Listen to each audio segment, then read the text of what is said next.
सदर जलसा जनाब बारिस्टर असदुद्दीन ओवैसी साहब और उलमा इकराम, सियासी एमपीज़ और एमएलएस और मेरे सामने बुजुर्गों भाइयों, सबको पहले मेरा सलाम। आज बड़ी खुशी का दिन है। एक अच्छे माहौल में पार्टियों से हटके यहाँ शब्बीर साहब भी है और दूसरे भी पार्टियों से आज एक अच्छे माहौल में कौम का जज्बा रखते हुए हम पहले मुसलमान हैं, उसके बाद हमारी पार्टी है।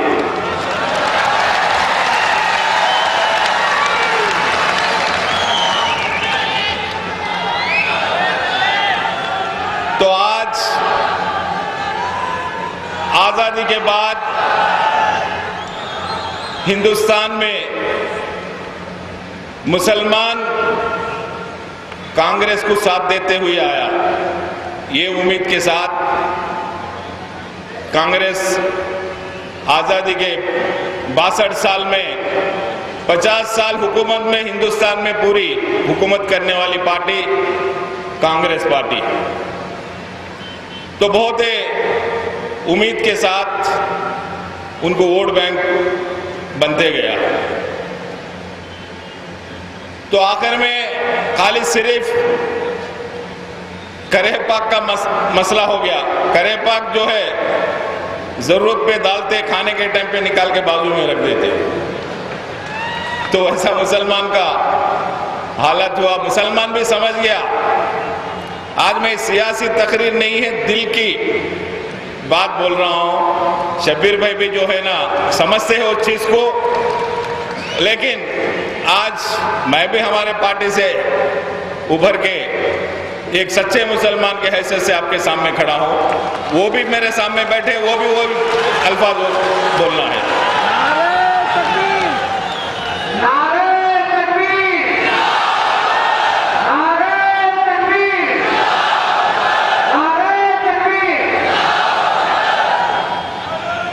तो 50 साल हुकूमत में मुसलमानों के वोट से कांग्रेस हिंदुस्तान में हुकूमत करी। हम लोग एक बार अभी सोचे तो आज बड़े स्टेट उत्तर प्रदेश से हमारे दोस्त यहीं बैठे हैं, कांग्रेस नहीं है। हिमाचल प्रदेश में कांग्रेस नहीं है और तुम्हारे उत्तरांचल में कांग्रेस नहीं है और आंध्र प्रदेश में अभी 2004 में हुकूमत बना ली है। ये रिजर्वेशन के एक झलक से, ये झलक एक हम लोग भी ये सोचना है, ये भी एक साजिश है। मैं आज तेलुगु देशम पार्टी से एक पार्टी का कारकुन के हैसियत से बारिस्टर साहब की दावत से हम लोग यहाँ आए। तो आज मैं ये बताना चाहता हूं, कांग्रेस पार्टी एक ऑल इंडिया पार्टी है। ऑल इंडिया पार्टी हिंदुस्तान में जम्मू कश्मीर में 93% मुसलमान हैं। उसके बाद जहां सबसे ज्यादा मुसलमान हैं तो आसाम में है 33% गवर्नमेंट के हिसाब से। 10 साल से कांग्रेस की हुकूमत वहां चलती है और हमारे मुल्क के प्राइम मिनिस्टर मनमोहन सिंह साहब 3 बार राज्यसभा से वहां इलेक्ट होके गए और प्राइम मिनिस्टर भी बने। जहां आसाम में 33% मुसलमान हैं, वहां 1% भी रिजर्वेशन नहीं दी कांग्रेस, लेकिन कांग्रेस वालों को वोट देती है वहां। वजह क्योंकि नीयत का खोट है इसमें। आज हम लोग पार्टी से हटना है, पार्टी से उभर के बात करना है। आज हमारी भी पार्टी में हम लोग प्रेशर करें, चंद्रबाबू नायडू बोला 5% मैं दूंगा, लेकिन लीगल हर्डल्स आते हैं तो लीगल में हम लोग जब ये करें तो वो 3% का ऐलान किया, इसलिए 50% के अंदर है, कोई कोर्ट को नहीं जा सकता। तो इससे कोई मसला मुसलमानों का पहले रिजर्वेशन शुरू हो जाता। तो 3% चंद्रबाबू नायडू विखारुद्दीन साहब के घर में अनाउंस की। वो एक छोटी गलती हुई, वो हमारी भूल के वजह से वो मैनिफेस्टो में नहीं रखे, लेकिन अनाउंसमेंट हमारा हुआ, लेकिन हमारे शबीर भाई उसको कैच कर लिए, राजशेखर रेड्डी के जहन में डाल दिए, भाई मुसलमानों को तो तेलुगु देशम ले ली, तो हम लोग कुछ ना कुछ करना है, तो 5% रिजर्वेशन अनाउंस करे। उनको मालूम है 5% देने से वो कोर्ट को जाएंगे और कोर्ट में ये रुक जाएगा, फिर ये मामला जो है ना वहां का वहां रहेगा।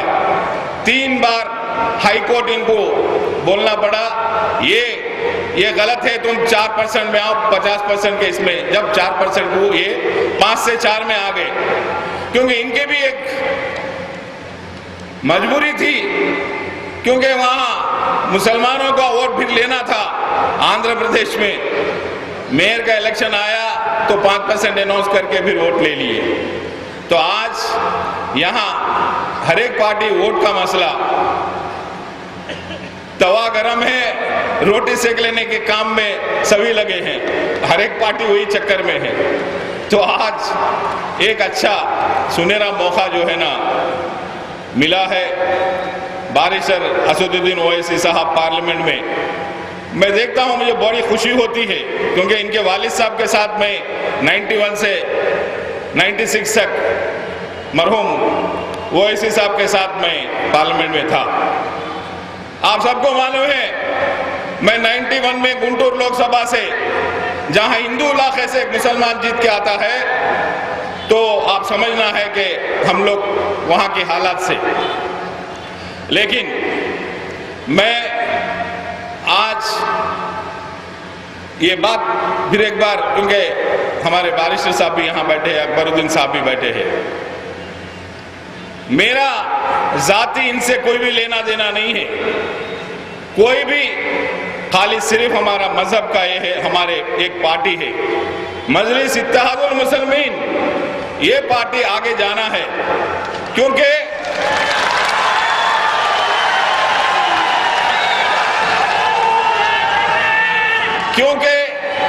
मेरे पार्टी में मेरे को स्पीड ब्रेकर है, शबीर भाई के पार्टी में शबीर भाई को स्पीड ब्रेकर है, लेकिन इनको स्पीड ब्रेकर नहीं है, जितना जाना है जा सकते।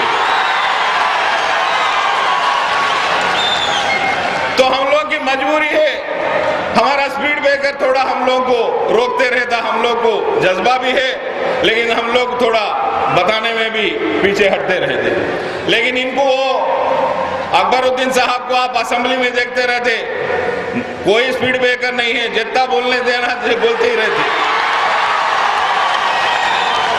तो उनको अल्लाह जो है ना एक अच्छा मौका दिया, उनके वालिद साहब की जो 50 साल की मेहनत ये लोगों को काम में आ गई। तो आज कौम को साथ लेके चलने के लिए, मजलिस पार्टी और आगे बढ़ने के लिए हम लोग भी साथ रहेंगे।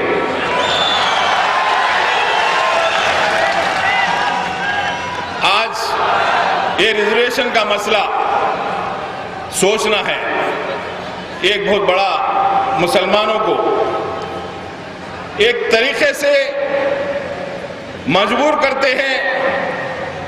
यही कांग्रेस पार्टी, यही मनमोहन सिंह साहब राजेंद्र सच्चार कमेटी डाले। बेचारा राजेंद्र सच्चार वो पंजाब हाई कोर्ट का जज है, उनकी कमेटी रिपोर्ट देती है। राजेंद्र सच्चार बेचारा वो मुसलमान नहीं है, एक हिंदू भाई है।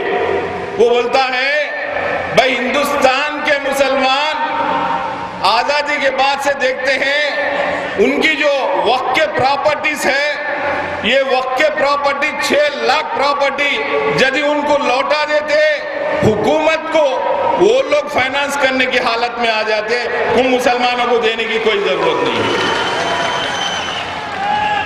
तो आज वही सच्चार कमेटी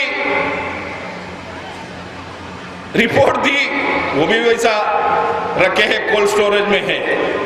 और एक रंगनाथ मिश्रा जी, वो बेचारा हिंदुस्तान के सुप्रीम कोर्ट का चीफ जस्टिस और उसके बाद इंटरनेशनल कोर्ट में 7 साल जज इंटरनेशनल कोर्ट का, वो रंगनाथ मिश्रा कांग्रेस का, वो रिपोर्ट देता है भाई माइनॉरिटीज के वास्ते 15% रिजर्वेशन देना लाजिम है, 5% क्रिश्चियन माइनॉरिटीज के लिए, 10% मुसलमानों के लिए देना लाजिम है। ये बोलने वाला सुप्रीम कोर्ट का चीफ जस्टिस, इंटरनेशनल कोर्ट का 7 साल का जज। तो मेरे को ये समझ में नहीं आती है, वो बेचारा मुसलमान नहीं है, वो बेचारा हिंदू होके मुसलमानों के लिए जब बोलता है, ये बोलने वाला आदमी की हैसियत क्या है, ये गवर्नमेंट और ये सुप्रीम कोर्ट, ये हाई कोर्ट क्या देखती है? वो भी काबिलियत लोग हैं, वो भी सुप्रीम कोर्ट में चीफ जस्टिस करके रिटायर्ड होने वाला आदमी मुसलमानों के लिए जब बोलता है, तो ये क्यों सोच में पड़े हैं? यहाँ इनकी नीयत में खोट है। यदि नीयत साफ होती तो ये आराम से मुसलमानों को देने का काम करते। इसमें कोई सुप्रीम कोर्ट कहीं मजहब के इस पे नहीं बोली। मजहब जब गरीबी में है तो पूरी मजहब को दे सकते हैं। तो ये हम लोग बताना है कि ये लोग साफ करना है कि भाई ये पूरे मुसलमान गरीब में है, इनको देना जरूरी है। लेकिन हम लोग आज गवर्नमेंट बोलती है 12% में, इन लोग देते हैं 4% रिजर्वेशन, फिर 4% में भी ये खोट है। तो आज एक अच्छा कदम बारिशर साहब जो लिए हैं, तेलुगु देशम पार्टी के तरफ से हम लोग आपके साथ हैं। आप पार्लियामेंट में आवाज करो। हम लोग ये चाहते हैं पूरे हिंदुस्तान के लिए, बल्कि आंध्र प्रदेश के नहीं है, member of parliament of Hindustan के हैं। आज हिंदुस्तान के पार्लियामेंट में जब बैठे हैं तो हिंदुस्तान के मुसलमानों के लिए आवाज करके ये 4% रिजर्वेशन दिलाने का काम आप इसको आगे लेके चलो। हम साथ हैं और शब्बीर साहब भी दिल से हम लोग आपके साथ हैं। पार्टी हमारी किधर भी रहने दो, लेकिन हम लोग आपके साथ हैं इन चंद बातों के साथ। मैं यहाँ हर एक जो हमारे भाई है सबको भी नाम नाम से मैं उनका शुक्रिया अदा करता हूँ। खुसूसन ये दोनों भाई हमारे अकबरुद्दीन ओवैसी साहब और हमारे बारिशर असदुद्दीन ओवैसी साहब, ये दोनों को भी मुबारकबाद देता हूं, क्योंकि एक अच्छा मसले पे, एक अच्छे टाइम पे ये चीज को तुम हिंदुस्तान में आपके वालिद साहब का ये देखते हुए, क्योंकि मैं एक बात आपको ये भी याद दिलाना चाहता हूं, जब मैं गुंटूर से लोकसभा इलेक्ट हुआ ले आके, क्योंकि एनटी रामाराव को जाके मिला हूं, क्योंकि वो टिकट दिया है, मैं उसको पहले मेरा शुक्रिया अदा कर रहा हूं उसको। उसके बाद मेरे आंध्र प्रदेश का एक मुसलमान लीडर है, वो सुल्तान सलाउद्दीन ओवैसी, उनको मिलना मेरी जरूरी समझ के मैं उनके पास गया। उनके बाद एनटी रामाराव के बाद यदि जाके मिला हूं तो मैं हमारे ओवैसी साहब के पास गया हूं। मरहूम उनके साथ में 91 से 96 था, लेकिन वो जो जज्बा उनके पास है, जो देखा हूं मैं, वो बहुत कम लीडरों में वो जज्बा दिखता है। लेकिन आज हिंदुस्तान में एक अच्छा मौका आपको मिला है। ये पार्लियामेंट से तुम हैदराबाद से जब गए हैं तो पूरे हिंदुस्तान के मुसलमानों की तकलीफात दूर करने के लिए आपकी कोशिश रहना है। यहाँ असेंबली में अकबरुद्दीन साहब है, यहाँ स्टेट के मुसलमानों के लिए आवाज करने में बहुत ही अच्छी बुलंद आवाज रखते हैं। मैं दोनों भाइयों को भी मैं इनका शुक्रिया अदा करते हुए मैं आज सबको भी यहाँ से सब सलाम करते हुए मैं